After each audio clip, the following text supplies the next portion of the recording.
Good evening. My name is Chip Gibbons, and I'm the Policy Director of Defending Rights and Dissent. Thank you for joining us for this special presentation of the FBI, Judas, and the Black Messiah, where we once again give you some of the updates that have happened in the last couple months about the Fred Hampton case.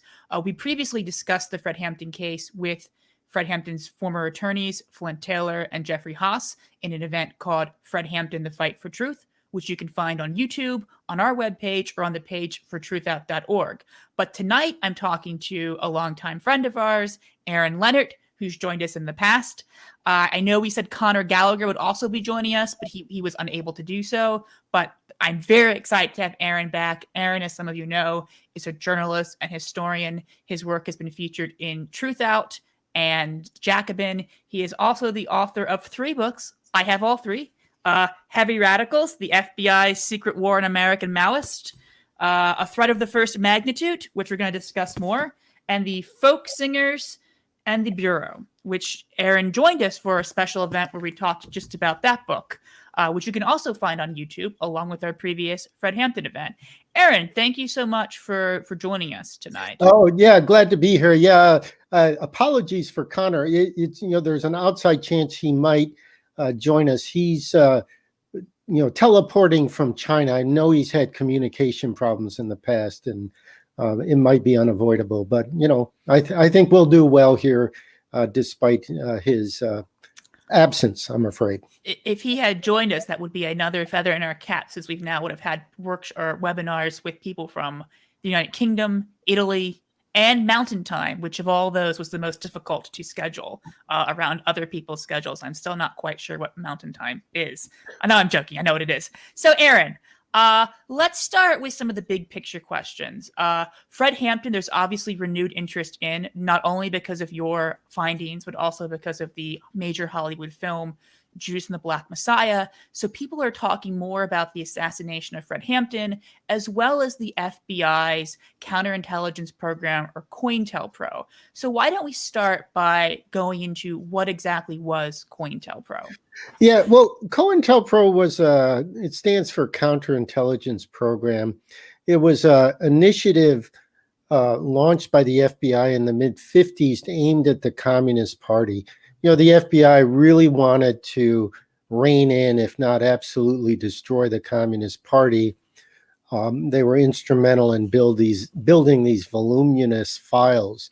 But come the mid-50s, they decided to paraphrase Spinal Tap, turn it up to 11, with a program that was not just about documenting who was in the party, investigating where they worked, putting them on lists for potential detention. They wanted to do some proactive work to try to disrupt it. It was kind of modeled after, World War II counterintelligence, where you go to the enemy and you actually try to undermine what they're trying to do.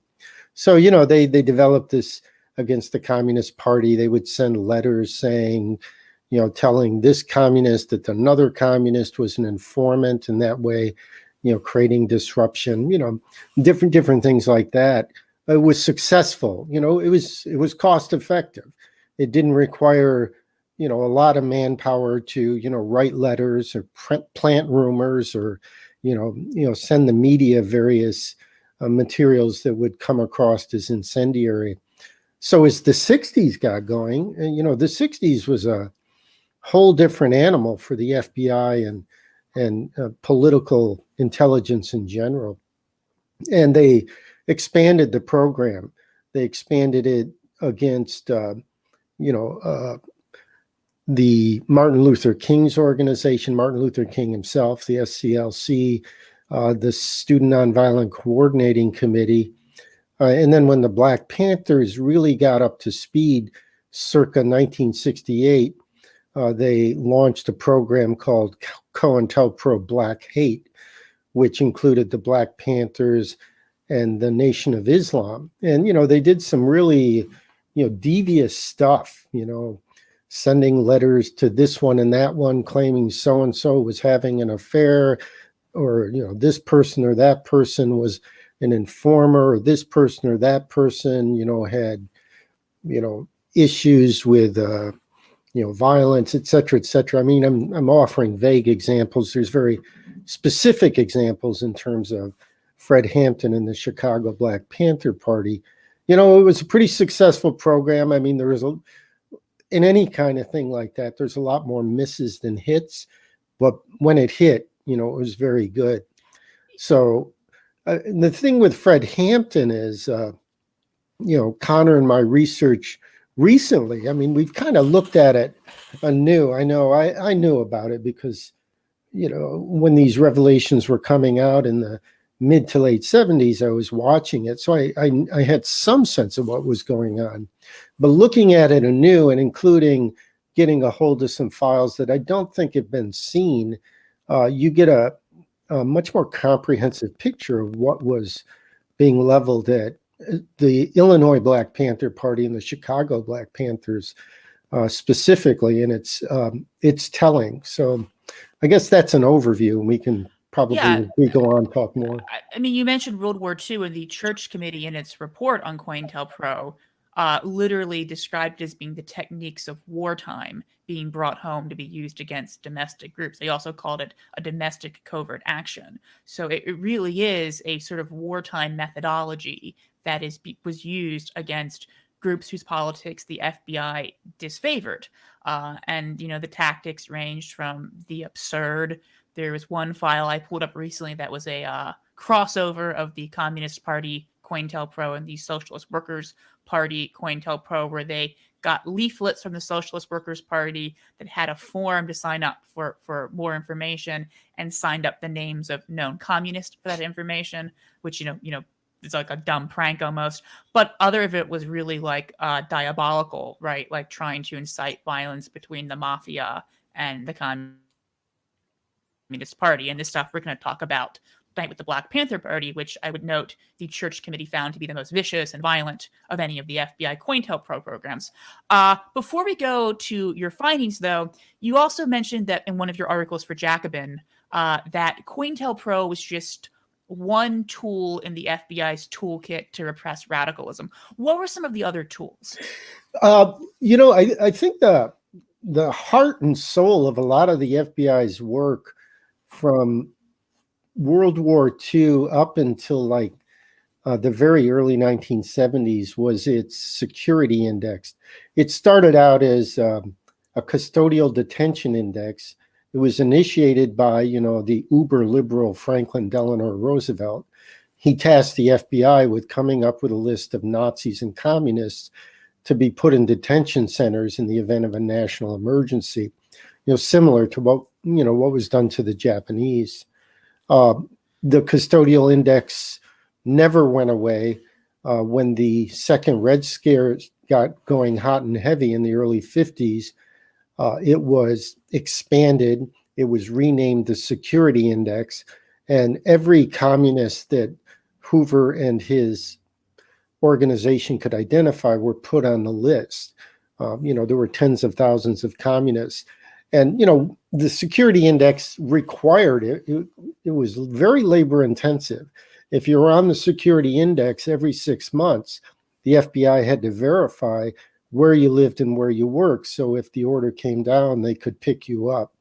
So that moved into the 1960s when the Black Freedom Movement became much more central to the politics of the United States, and the New Left went from passive resistance, lobbying, all the way with LBJ, I think was one of the slogans for Students for a Democratic Society. They became more anti-imperialist, and some actually became revolutionary. So they were rolled over into this security index, which by the late 60s was renamed the administrative index, which was a way to try to couch, what was actually going on. I mean, I could go all into some of the nuance, but, the point is this was a bread and butter thing for the FBI, constantly trying to figure out who belonged on the list and where they lived. And then there was informant penetration, which was not just a matter of, getting somebody to go into a meeting and, advocate some kind of violence so that the law enforcement could move in. It would be, getting somebody in an organization so they could move up the ranks, ideally into a leadership position. They did this in the Communist Party, and they did this in the Revolutionary Union in particular, where they got people to the highest levels of the organization. In the Communist Party, this character, Morris Childs, was a right-hand man of Communist Party leader Gus Hall. Running informants on that level required an awful lot of attention, but it paid high dividends for the FBI. So, there's that. And, we'll leave aside the FBI did have a criminal component, but that's it's a different topic. It's discrete. But the FBI for domestic security, which operated essentially like a political police, they had a lot of responsibilities. And then there was also something I'll talk about a bit later, which was the key black extremists, which required almost 24 hours attention. So, the FBI is not just writing these letters to, a street gang in Chicago telling them that the Black Panthers have no respect for them and vice versa. They're doing all these other things as well.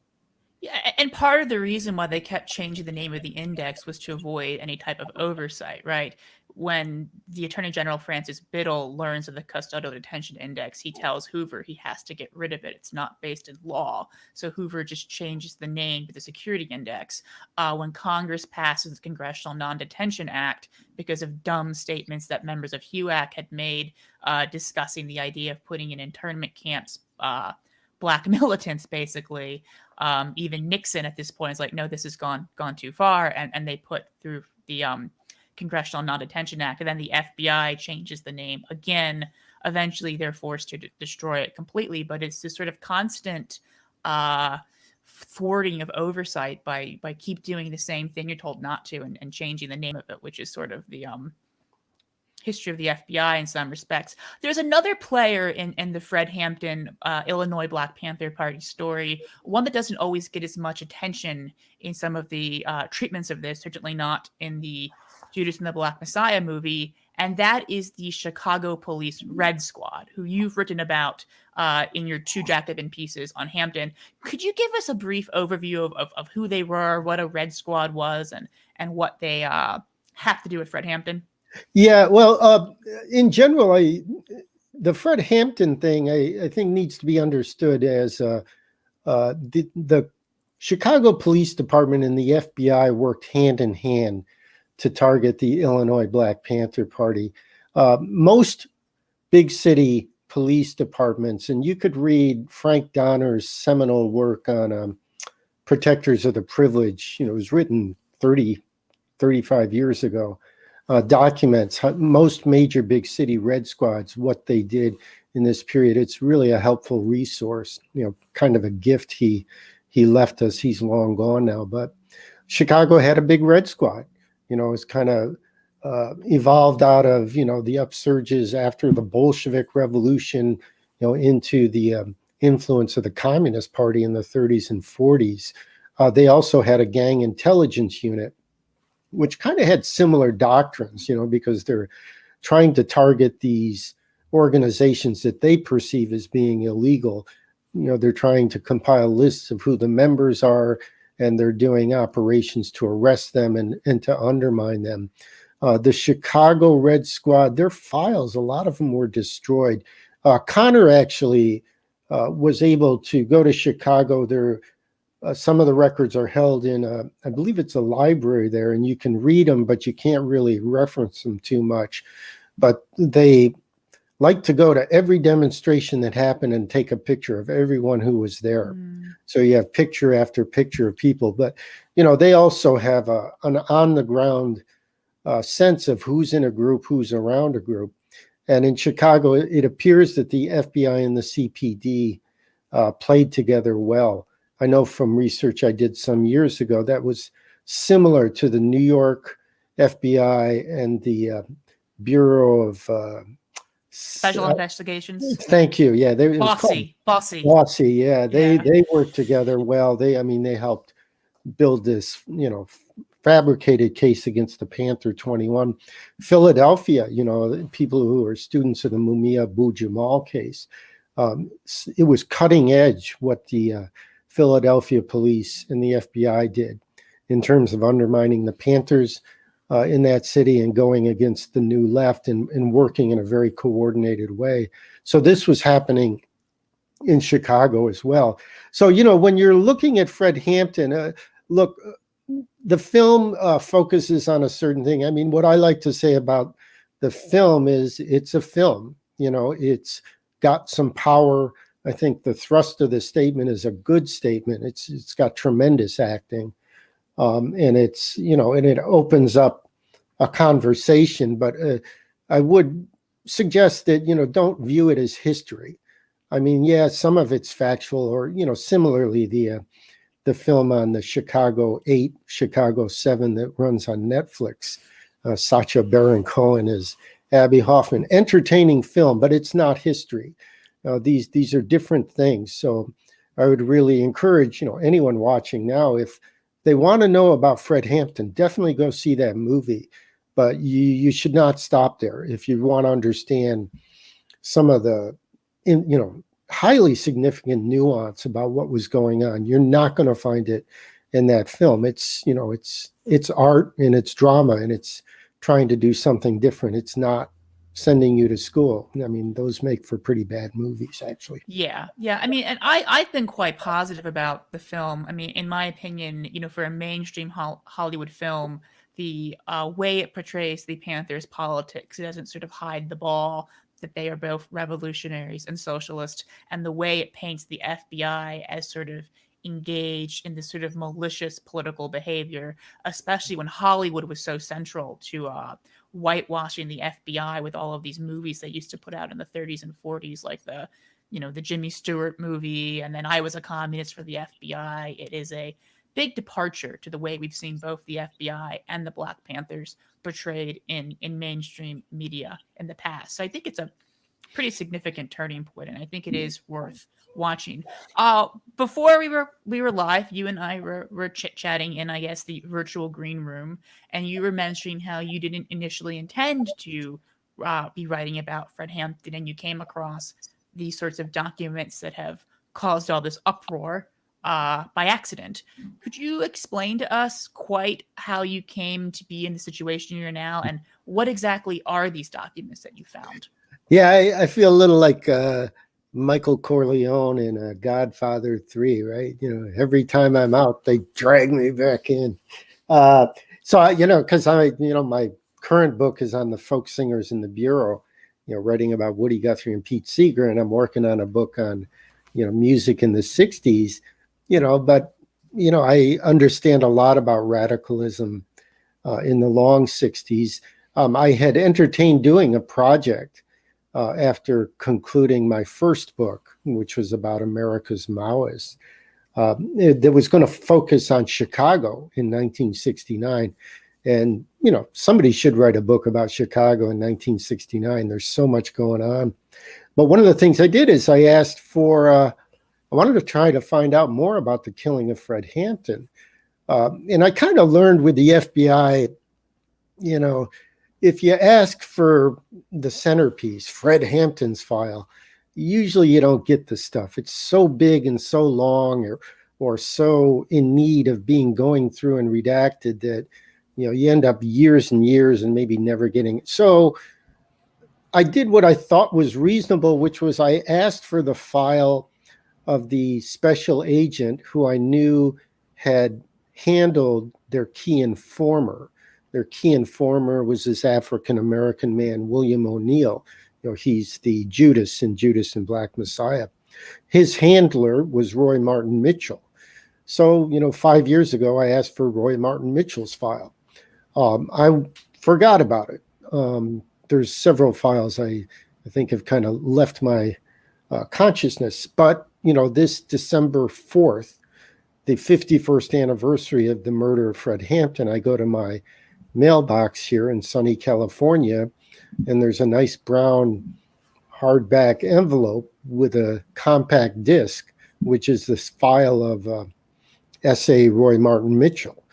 And, you open up the file, there's a couple hundred pages. It's talks about he's had his shots and, when he got various promotions and, things like this, how much he weighs. Hoover is very preoccupied with how people look. But there is a single page commendation to Roy Martin Mitchell that stated within days of Fred Hampton getting killed, complimenting him on his work in a matter of great importance for the FBI. And then it's typed in on the bottom that it relates to the Black Panther Party. So it's obvious that Mitchell is being commended and given a $200 bonus for the killing of Fred Hampton. This is, just to be clear, this is sick. This young black man has been murdered, pretty much in cold blood by the Chicago police. And the FBI's response, even if they had nothing to do with it, which is actually not the case, is to celebrate this by commending an agent who, ran the informant. I mean, it's just appalling. I mean, sometimes you just kind of need to make clear it's not just a dispassionate, neutral thing. So whatever role the FBI had in the killing of Fred Hampton, they were very happy beyond just, making side comments. They actually memorialized it and cut a check. So, it was pretty appalling. And, there's just a great irony that this happened, that I got this information on this anniversary. I mean, it's beyond something that could be planned. I mean, I seriously doubt the FBI would, attempt to do this, through the U.S. mail, expecting it to arrive on a certain day. But, it happened. And just as a bit of background, just to clarify what a big finding this was, we had Flint Taylor and Jeffrey Haas on, who knew Hampton when he was alive, and they were the attorneys for the survivors of the raid that killed Hampton, as well as the Fred Hampton estate in the wrongful death suit. And they asked for this file, and they could not get it. And they feel very, very strongly that their lawsuit, when they tried to enjoin J. Edgar Hoover as part of it, would have gone differently if they had this file, right? They tried to put Hoover as one of the defendants. He was taken away by the judge. And they feel very strongly that this file builds the case that Hoover should have been one of the people who was a defendant in the wrongful death suit. But they were never allowed to see it. So it took you 5 years to get it, but it took them 40 or 50 years to get it. So yeah, and I would say it was without their work, we wouldn't be having this conversation today. I mean, they this is their life's work, and it's you need to acknowledge it. It's heroic and it's selfless, and good for them. And I was really pleased that I was able to play that little bit of a role. And I don't know where all this leads. I know you and I have discussed that there's an initiative to get Congress or to get the Attorney General to release all the files, and that would be a wonderful denouement. I do want to see Fred Hampton's FBI file, and some of it has been released, but it mostly deals with him after he's dead. What Conor and I discovered that's new is a batch of files that detail the COINTELPRO against the Chicago BPP. I mean, these files were released to Congress in the mid-'70s. It's not my sense they were ever released publicly. One thing in preparing for talking to you tonight is I don't know that Fred Hampton's file has been released. I've seen references to it. I was reading Ward Churchill and Jim Vanderwall's Agents of Repression. They refer to a huge Fred Hampton file, which I have never seen. If you look at the footnotes of their book, they say the footnotes in their book are very, they don't actually lead you to the actual evidence. They refer to the suit brought by Iberia Hampton and exhibits that were released, but you don't really see the exhibits. So, and it's a little confusing to read their version of events and then not be able to trace it back. But one thing I want to discuss specifically, because they say in their book that Hampton was on the agitator index. No, they say that Fred Hampton was a key militant leader on the agitator index, which is a conflation of the agitator index and key black extremist. And not to get too arcane, but those are two different things. The agitator index was something the FBI developed, particularly in the mid 60s, that dealt with these various characters, as characters, I say that respectfully, who were going around the country, talking about the various social issues. And that was a large list. It was initially called the rabble-rouser index, but then it became the agitator index, and it had 700 names on it. So that would be a list that Fred Hampton conceivably would be on. And then there's the key black extremist list, and that has 90 names at its peak. And that includes people like Kwame Ture, also known as Stokely Carmichael, and James Foreman. I've seen James Foreman's file.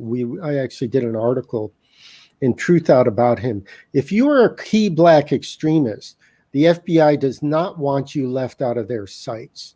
So my sense is that, and I could be wrong, is that Fred Hampton was not a key black extremist. There's nothing in his files that suggests that kind of scrutiny. He's somebody on the rise, but hasn't quite achieved that kind of national recognition. But more than anything else, I think my point is, where is the file on Fred Hampton? Where is the file that talks about him being, a rabble-rouser? I want to see it, because I think it's going to offer us a lot fuller picture of the circumstances around that case. And, maybe it's somewhere buried in court papers. Maybe it's already out there. But if it's not, now is the time to, have it released. I've gone through some similar things with the FBI COINTELPRO file on the Communist Party, right? The FBI supposedly has all the COINTELPRO files on its website. The Communist Party one is missing. We know the case file number for the Communist Party COINTELPRO, and I also went through Ward Churchill and Jim Vanderhill's other book, the COINTELPRO Papers. I don't know if that was one you were referencing, or was Agents of Repression? Agents of Repression, yes. Yeah, they had a follow-up book called the COINTELPRO Papers, and I was also doing the same thing with this file, because it seems to me that someone over the last 40 years, since we know what the case file number was, should have requested it. And I finally just went and I filed a request with the FBI for the file. So I've thought similarly about Fred Hampton as well. Those are really good points. There also was another index. There was the key activist index as well. I have in front of me the 1971 sort of internal guide of the FBI that has all their indexes listed out and broken apart. I will not read from this 671-page document to you, but it's quite interesting. And I think the files you're referencing that went to Congress, these are files that have been posted by the National Archives as part of the JFK Records Act. Under the JFK Records Act, they were mandated to release a number of files about, the JFK assassination. People were like, oh, ha, ha, ha, that's conspiracy theory stuff. But there's a huge, huge, huge, huge amount of files that fell under the purview of the JFK Records Administration, including this file that's called, by researchers, the FBI's Church Committee file. And that's, I believe, the documents you're referring to. It's all of the information they gave to Congress. It's tens of thousands of pages that are the basis for the Church Committee report's findings. So like in the Church Committee's section on like the ghetto informant program, they're referencing the domestic intelligence inspection from 1971. That's what the FBI called its internal review of its different components. And that was finally released in its entirety for the first time ever in 2018. And it's a shocking document to read. You not only get each of these indexes, rebel rouser, key black extremist, key activist extremist, Cuba index, broken out and defined in a way I've never seen anywhere else. You also get a real look at the minutia of repression, right? There's, in one of the inspections, they're like, the Trotskyist and protest group division is missing a secretary because they lent their secretary to the New Left division. It's a really interesting internal look at how the FBI was engaging repression, right? They had an entire unit called the Trotskyist and Protest Movement Unit, which had within it the anti-war unit. And this was the unit that looked at anti-war activists. It's just, I don't want to go too far askew here. You and I might be the only two people who are this excited about a 700-page FBI manual from 1971. But no, there's been a lot released. So why don't you give us a sense of, looking at these documents that people didn't have in the past, what have you learned about, first, the FBI's role in Fred Hampton's assassination, and second, sort of the wider war the FBI waged on the Illinois Black Panther Party? Well, kind of jumping off your comment, so one of the things we discovered was the paper trail of the counterintelligence program aimed at the Chicago Black Panther Party. And it offers, some of this was kind of known. I mean, I actually came across a press clipping from 76 that, the FBI tried to split the Black Panthers from the Students for a Democratic Society. Some of these things are known, but as far as in Chicago itself, I didn't quite know it as well. So that becomes clearer. I want to talk a little about that. The other thing is, it becomes clearer is that William O'Neill, the informant, is playing a very aggressive and an essential role in undermining the BPP. It's more than just passing the floor plan for Fred Hampton's apartment. He actually is liaisoning with his FBI handler, who are liaisoning with the Chicago police so that they, find the Panthers, leaving an event. They know they have weapons. They stop them and they arrest them. They know that the Vice Lords street organization is attempting to merge with the Black Panthers, and they have William O'Neill pulling Fred Hampton aside, essentially, and saying, we can't trust these people, and sabotaging that. William O'Neill, I didn't know this until I saw the files. I mean, a lot has been made is that he was Fred Hampton's bodyguard and he was head of security. I mean, that's in the film, but by the time Fred Hampton was killed, he's actually chief of staff of the Illinois Black Panther Party. I don't know that anybody actually knew that. And he's chief of staff for the entire chapter because he doesn't want to be involved in ferreting out informants, on the chapter level, because it's, it's messy business. Everybody's pointing fingers. I mean, there's a whole discussion to be had of the internal dynamics of the Black Panther Party. I mean, they, in many ways, they were a highly fraught organization, and circa 1970-71, they were headed for a pretty nasty split, with the terms being, reformism versus political violence. So, and you can't separate that from all of what was happening. So there's the role of William O'Neill, but also, and this isn't in the film at all, and I think this is a shortcoming, and it isn't in much of the discussion, but the headquarters of Students for a Democratic Society was a couple blocks from the Black Panthers office, and they were both based in Chicago. And Students for a Democratic Society by 1969 was this powerhouse of 100,000 plus people. But it was a big tent, and it wasn't, a democratic centralist organization, but it was big, it was huge, it was radicalizing a lot of young students, and the Panthers also had spread into, a nationwide group. I mean, compared to, a lot has been discussed about the Rainbow Coalition, which, was significant, obviously, including which included the Young Lords, the Young Patriots.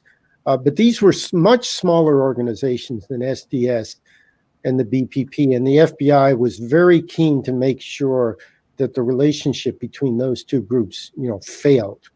And we document in the articles some of the sneaky stuff they did.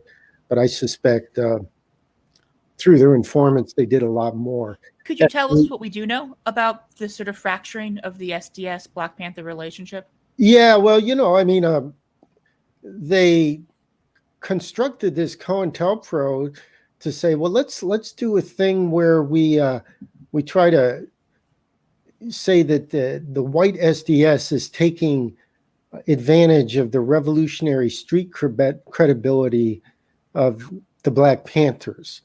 So in this way, we will piss off, if you pardon my language, the Black Panther Party. So they were like, let's put this cartoon in some papers. I think they wanted to put it in the Nation of Islam paper, which they couldn't do. And then they later sent it out to the press of a white student radical riding a Black Panther.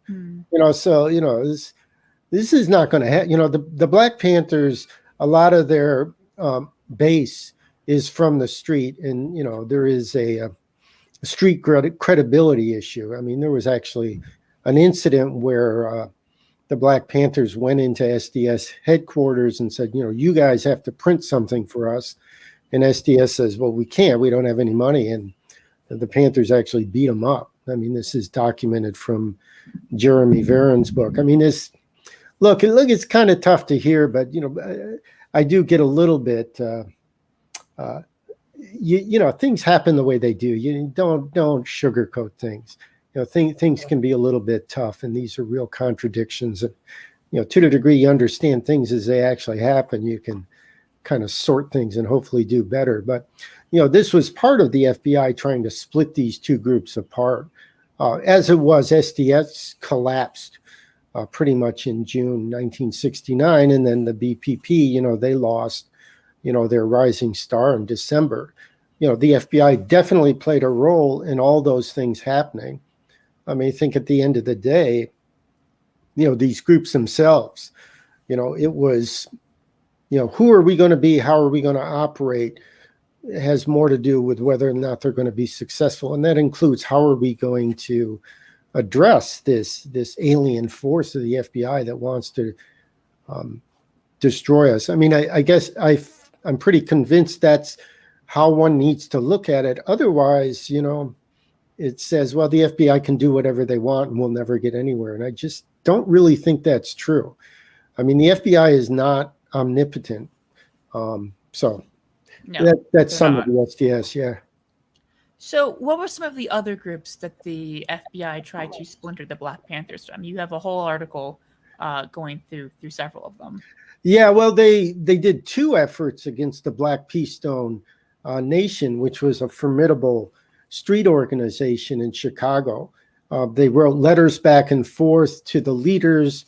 The Chicago Panthers wanted to recruit in Keystone Nation territory, and the Keystone people didn't like that.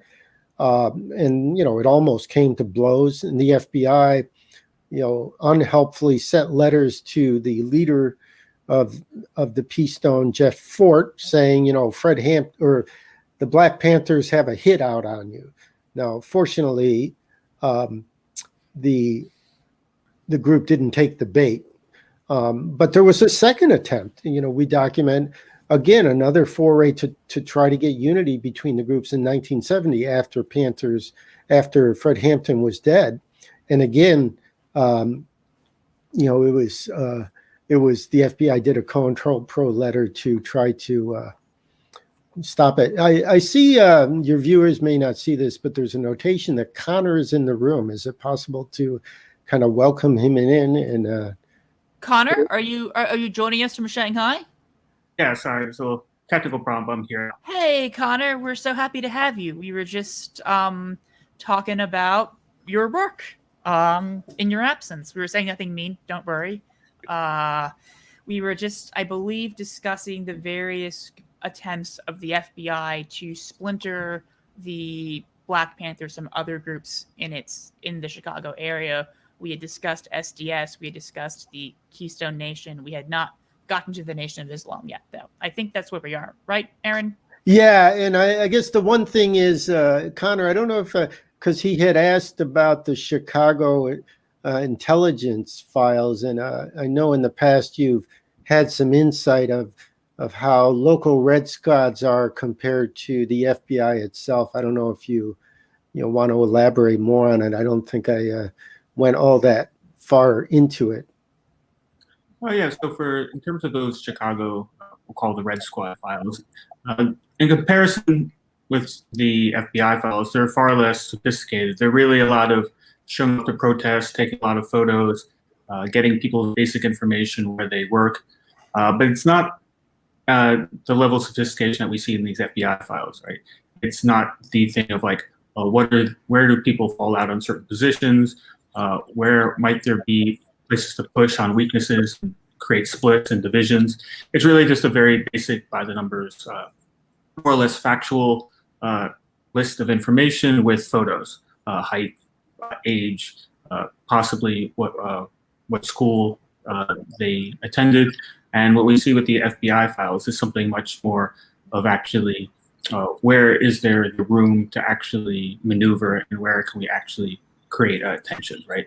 So, for example, with D.H. Wright, who he turned out to be an FBI informant within the high ranks of the Revolutionary Union within Chicago, his file gives no hint of that. So clearly the FBI is not sharing that information with the police.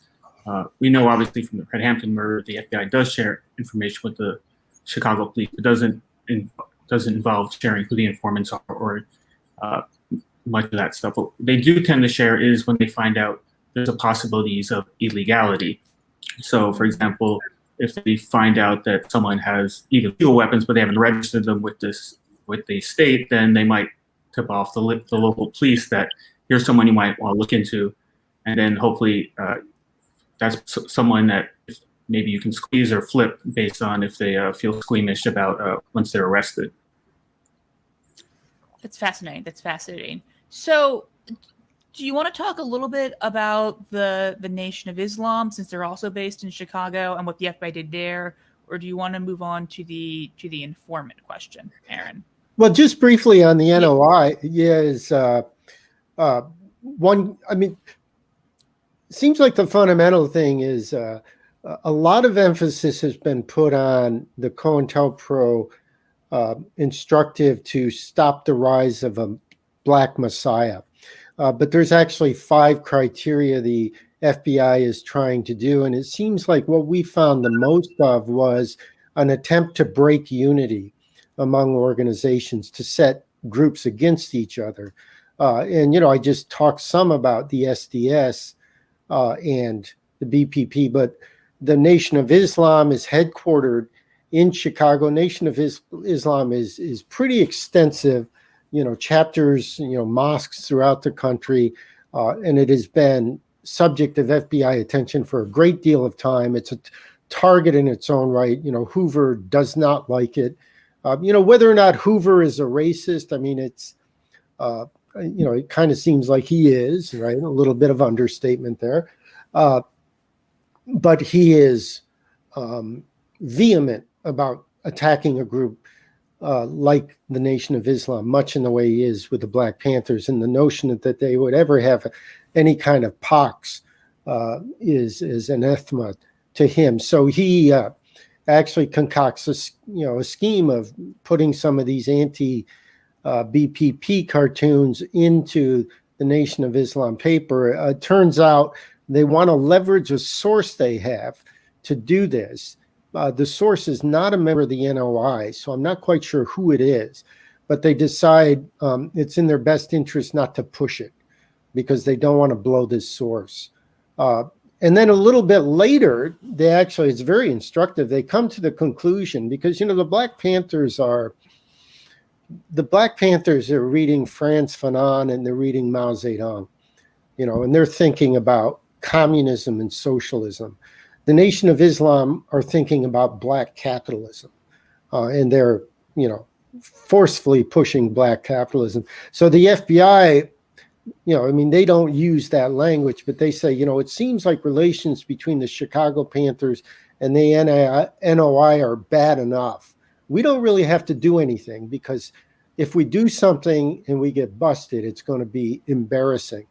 Embarrassing is a euphemism for, what happened when people broke into Media, Pennsylvania, liberated, if you will, some files and discovered this secret program called COINTELPRO. Embarrassment has a material effect. It, limits your ability to do certain things. So yeah, the NOI BPP thing was an important thing of breaking unity, which was a centerpiece of a lot of what was targeted at the Chicago Black Panthers.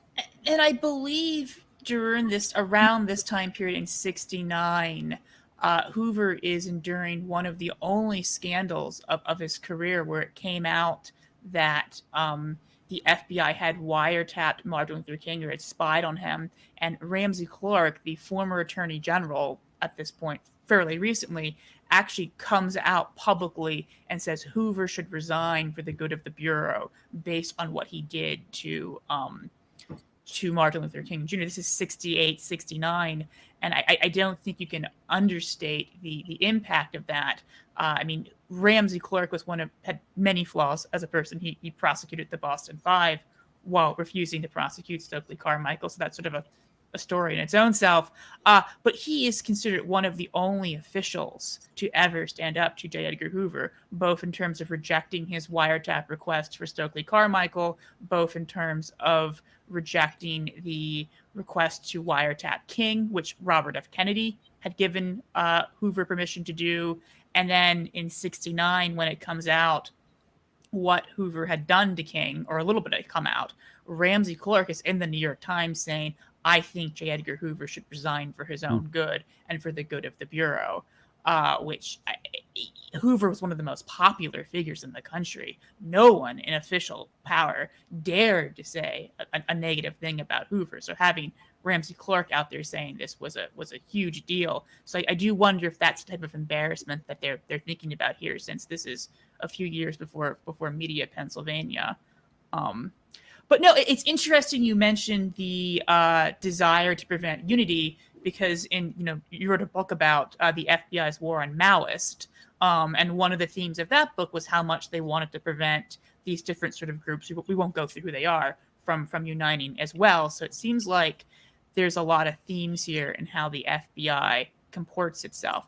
I want to turn to William O'Neill, who has always gotten the most attention in the sort of Fred Hampton FBI story, because he's an informant. And you and Conor wrote an entire book on FBI infiltration in the Communist Party and the Revolutionary Union called A Threat of the First Magnitude.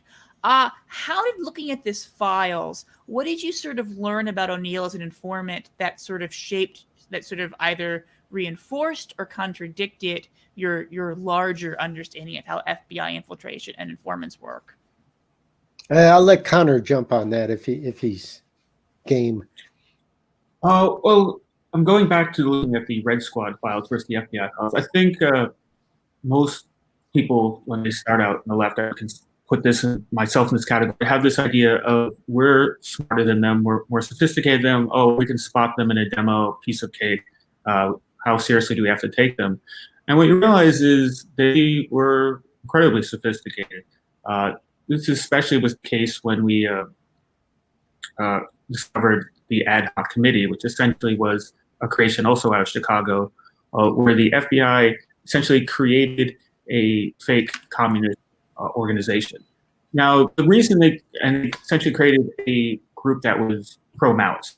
Now, the reason they created as pro-Maoist was they had some sense from the informants of the divisions within the Communist Party following the death of Stalin, following the 20th Party Congress, which essentially where Khrushchev denounces some of what Stalin had done. And they had an understanding that there was a division between some people who still wanted to follow sort of, let's just keep going what we've been doing down the Stalin road, and those people were then now leaning towards Mao, and people who had just wanted to essentially just take orders from Moscow and follow that path. And so they created this pro-Maoist group to sort of create divisions within that. And the idea was they claimed that there were a group of secret members within the Communist Party, and that achieved a certain amount of things. But the thing about it is they didn't just then throw that away. What happened is then, as there was an emerging Maoist movement, they realized they have this thing perfectly in place, which essentially makes them one of the earliest quote unquote Maoist groups. And then they turn that into actually using that as leverage to impress other people. So you have some of these people end up leaving the Communist Party, you get kicked out of the Communist Party, then go on and form small Maoist groupings, like Leibel Bergman would go on to form the Revolutionary Union. He gets seduced by the idea that there's this AHC. Other people like, this was his name, Clyde Van Landergraaf. He who ends up out in Seattle, he ends up being seduced by the guy who ended up going down the path with the Weathermen, right? So, and they even be able to get invitations to international communist conferences. We have no proof they ever attended these things, but they do send out statements and they keep putting out a bulletin. And they're able to essentially have this idea perfectly in place of, well, they're a group within the Communist Party, so they have to remain secret, which essentially allows them to actually never really show up to things. And occasionally they'll have one person as representative meet things. And this is essentially one of the things, going back to D.H. Wright again, who is an informant within the RU with Chicago. This is some of his bona fides, that he had connections to these HC groups. Now, so this is the level at which they're thinking. I think there's this very much a character that some people on the left have of an FBI informant goes in a room, people say, what should we do at the demonstration? And he says, oh, we should throw a bomb. And I think we have this sort of very simplistic idea. They just go and just try to disrupt meetings. And so there's this idea that, like, actually some people even refer to FBI informants as provocateurs interchangeably, which I don't think is accurate, because like to once again connect us to Chicago and Fred Hampton, is the Panthers had been arrested multiple times. This is part of the harassment by the police. But one of the times they'd been arrested, they never went to trial. Why didn't they go to trial? Because the FBI didn't want to reveal who their informant was. For them, getting the intelligence, making sure they know what's going on in organization, especially if it's someone high up, especially if it's someone like William O'Neill, who's close to Hampton, that's much more valuable to them than getting the Panthers on some really petty, small, trumped-up arrest charge. And this is what I think we have to understand is they feel like having someone in the room, having information is the most important thing. I would think probably most people assume the most valuable resource for the FBI is probably wiretaps. People have to worry about things like that, but they really need a person in the room. A person in the room can actually influence things. Because the other thing I think about an appreciation of terms of how they work in terms of relation to trying to split these groups is it's not that they go and just say provocative things or they talk about people behind their back. It is they find those divisions, or even maybe not divisions, slight differences, and they press on those. They don't invent them. Like, so when they go, even when they go and they do a fake flyer or create like a fake letter, a lot of those fake letters they wrote actually contained a lot of things that are true. They would just happen to be personal details, like someone was having an affair, or there was a problem with the books in this particular Panther office in terms of accounting. But so they are actually, that's part of why these things actually work. I think there's this idea of, oh, the FBI goes and says these things that aren't true. The only reason they actually worked is they actually had access and they had inside information that most even of the members didn't have. Yeah, and with William O'Neill, he kind of fits this model that we had unearthed in writing A Threat of the First Magnitude, which is, you know, the FBI wants to get people in as the organization is forming. William O'Neill is right there on opening day at the end of 1968. You know, he's one of the original Chicago Black Panther members. You know, he's there at the same time as Fred Hampton, and he leaves afterwards.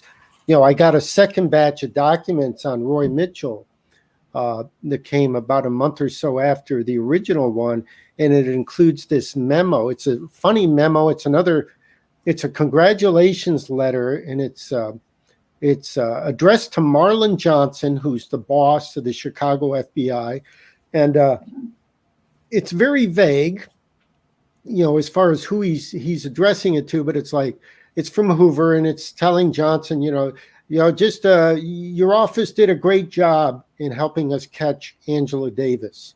What's interesting, you know, Angela Davis was a fugitive, a top 10 fugitive in 1970 for a couple of months for her, alleged role in Jonathan Jackson's undertaking in Marin County.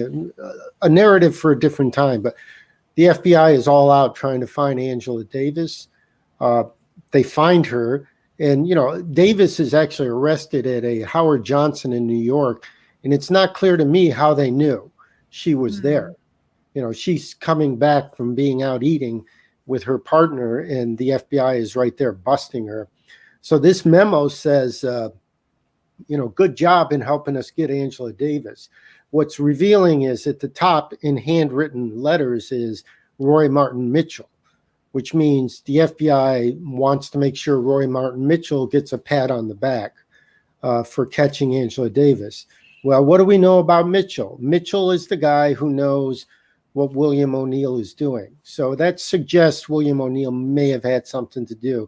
Interesting, right? I mean, so let's dig further. Let's get more files. Let's find out what this is all about. But, to Conor's point, there's certain things you can't do without a good informer, and the FBI understands that. On the subject of getting more files, you mentioned this earlier, and I forgot. I didn't want to interrupt you, but I forgot to mention that. So Defending Rights and Dissent joined with members of Congress, civil society groups, and distinguished historians in demanding the release of the Fred Hampton files because of the work that you and Conor did, Aaron, in getting this Roy Mitchell file from NARA, and because Flint Taylor and Jeffrey Haas were out talking about it. Bobby Rush announced that he was going to send a letter with members of Congress signing it to Attorney General Merrick Garland asking for the release of all of these files. Ilhan Omar and Rashida Tlaib both signed this letter. There was also a civil society letter in support of this letter signed by the Brennan Center for Justice, Defending Rights and Dissent, of course, Center for Constitutional Rights, and the Project on Government Oversight. And on top of that, we had a letter in support of that letter signed by over 200 historians who Daniel Chard helped us organize, and included, really eminent names in the field of FBI historiography, including Ellen Schrecker, Douglas M. Charles, Betty Metzger, Johanna Hamilton. Really, really impressive names. So I just wanted, and those letters have all been sent. I don't know what the response will be, but that is where we are with that. We're coming up to the end of the hour. I want to let everyone know that if they want to know more about what you found with Fred Hampton, they can look at your articles on Jacobin. One was called Newly Obtained FBI Files Shed New Light on the Murder of Fred Hampton, and the other was called We Obtained New FBI Documents on How and Why Fred Hampton Was Murdered. I highly recommend both those pieces. And then I want to leave you with final thoughts for the viewers. And Conor, let's start with you, since we were not purposefully neglecting you, but have had less of you than Aaron. Yeah. I mean, in terms of these files, I would stress these are important files. As Aaron just mentioned, we don't have Angela Davis files, but we find little breadcrumbs here and there, and that's the important thing about why all these files need to come out. They will help us put a whole sense of things together again. There's also, we found out that there's conflicts people have been talking about, large and some also insignificant, since the 60s. We found out, well, the FBI actually played a role in those, and that helped. We actually need to reassess some things we thought we knew for decades, because, and this is part of the thing of dismissing the FBI. Like with the first book of Heavy Radicals, when we discovered that we had smoking gun evidence, proof that the FBI was actually using some reporters like Ed Montgomery. We basically said, oh, we have proof. And then I remember talking to some 60s activists and be like, oh yeah, we knew that. I'm like, well, you thought that, you didn't know that. It's actually important to get this evidence. I mean, there's a lot of things because the thing is, it might be true that you thought that and you were right. There's a lot of things we think and actually aren't true. And when we actually get the files, we actually find out this stuff is far more complicated, far more nebulous. And that's why it's really important to pull all these apart. I mean, on a very basic sense, if we actually got enough files over years, we could actually figure out who every single informant was in every single group. And that would actually force us to rewrite the narrative. Now, that's obviously a big picture that won't happen anytime soon, but figuring out who informants are actually changes things, right? When we were doing work on the RU, people knew that the Goths were informants, which is this married couple in the RU, because they testified on it. But then we found out there were people actually earlier than that. And it's very easy to assume everything the FBI knew about that group or everything came from the Goths, not realizing they were actually another informer at the exact same time. And so this is sort of what we need to piece together is what the FBI actually knew, but more importantly, what they actually influenced. Because there's a real, I think, desire that people want to focus on sort of the poison pen letters and that stuff. That's sort of more catchy, but and another way, it's almost like that's just the flashy stuff. They're doing day-to-day work. It's really quite astounding to look at the loyal informants who give them very, like, almost daily reports, if not weekly reports. And you're realizing you're getting an inside look in an organization that, in one sense, it's fair that organization doesn't want to share all their internal secrets, but decades past when these groups have ceased to exist, I think there is actually some value in going through this. Now, we obviously have to be skeptical and comb through them and see things that correspond. I mean, Aaron and I have recently come across some FBI files that we're trying to evaluate that the informant is over-exaggerating his importance and making claims that don't stack up. But even there, what we're seeing is the FBI doesn't buy it. They don't just listen to the most sensational thing about this or that group and say, okay, we believe this. They do actually evaluate these things. And just as much, we have to actually evaluate what in these files are accurate and what information. Because some of it is also just hearsay and rumor that they're repeating, which wasn't true. But there is a lot to be gained from looking at these files. And it is an important part of actually understanding, especially these radical and revolutionary groups from the late 60s, early 70s. Aaron, what are your final thoughts? Well, I guess I just want to emphasize that, look, in this era of QAnon and conspiracy theories and, this almost religious view of how things actually work, or this mystical view of how things work, I think activists who want a liberated world really need to embrace critical thinking and evidence-based research. I hope our work to a degree models that. And because I think there's a lot of really motivated and talented people that can pull on these strings and get a sense of this. The Fred Hampton thing is history. The lessons are contemporary, but you need to actually understand the history as it actually was. I guess I just end on I hope I don't mangle this, but I think Lao Tzu had this quote of, know your enemy, know yourself, and you can win 1,000 battles.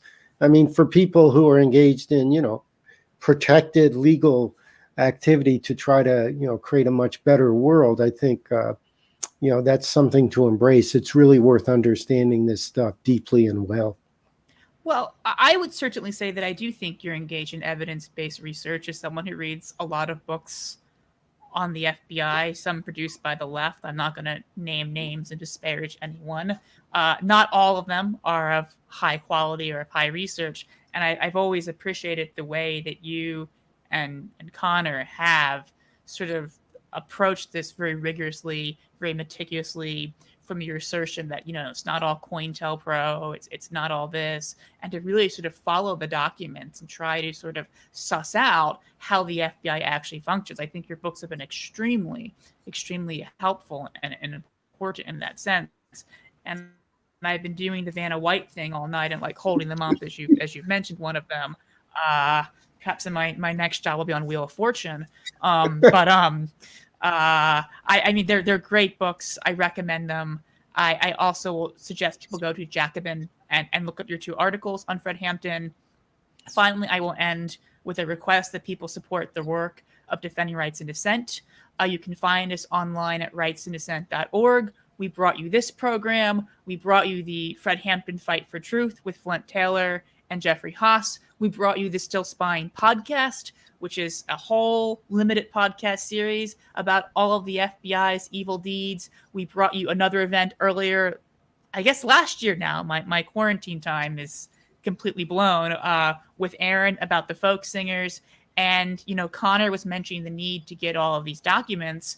We haven't really announced this publicly yet, but our next move, our next pivot from the organized effort to get the Fred Hampton files released is to get Congress to take up something called some sort of legislation to create an FBI records working group, which has been done with other types of sensitive records. Because right now, if you want to get information from the National Archives, it can take a very long time. Our founder's file at the National Archives takes over 100 years to process. I don't know about you, Aaron and Conor. I do not see myself alive in 115 years when this file is processed. Perhaps you have better health habits than I do. I don't know, but I don't see myself being alive then. And that's a file that we sued the FBI to get. And part of the reason why we did that was not just to end the hideous abuse of our organization and the hideous abuse of Frank Wilkinson, which is, the main reason of that, but to make sure the public had these files as a research tool and a resource to learn how FBI surveillance works. And if you want that file from the National Archives, you have to wait 115 years for it. I mean, that completely defeats the point. So we are pushing for these historical records to come out. And we are, of course, on the trail of the FBI currently as well. It's not all just 50 years ago stuff. The FBI is still very much the FBI, as I like to say. J. Edgar Hoover may have left the building, but his name is still on it. Thank you so much for joining us. Please visit rightsanddissent.org. You can find the Still Spying podcast at stillspying.org. Aaron, Conor, where can people find your work? The best place is to go to aaronleonard.net. That's Aaron, as in the K and Peel, Aaron, Aaron, aaronleonard.net. And you can find all our books, links to get them from there. And you're on Twitter? Yeah, I'm, what am I? LEONAAO2. That's my Twitter handle. And then I think Conor has enough sense not to be on Twitter. That's the impression I've gotten. I have a Twitter. I just don't use it enough. Okay. Rights and Dissent is on Twitter at Rights Dissent. And I am on Twitter at ChipGibbons89. So visit rightsanddissent.org, visit Aaron's website, follow Aaron on Twitter, follow Rights and Dissent on Twitter. If you haven't had enough of me already, you can follow me on Twitter too. And thank you everyone for joining us. We love doing these programs. We love hearing from you. We hope these programs are a valuable resource. Have a good night.